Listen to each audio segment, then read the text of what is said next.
देखंतु केते जोर वर्षाटा शुरू होइछि किंतु पवनर जोर एते अच्छी कि से वर्षा को ठाए हे दौनी से वर्षा पानी को भी पवन एते जोर रे उड़े दउछि।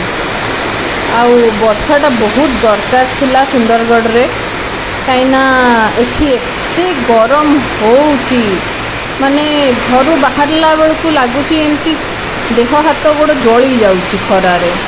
तो वर्षाटा निहाती दरकार थिला और भगवान आज वर्षाटा करईदेले बहुत बहुत धन्यवाद भगवान को ये वर्षाटा करईदेवाई।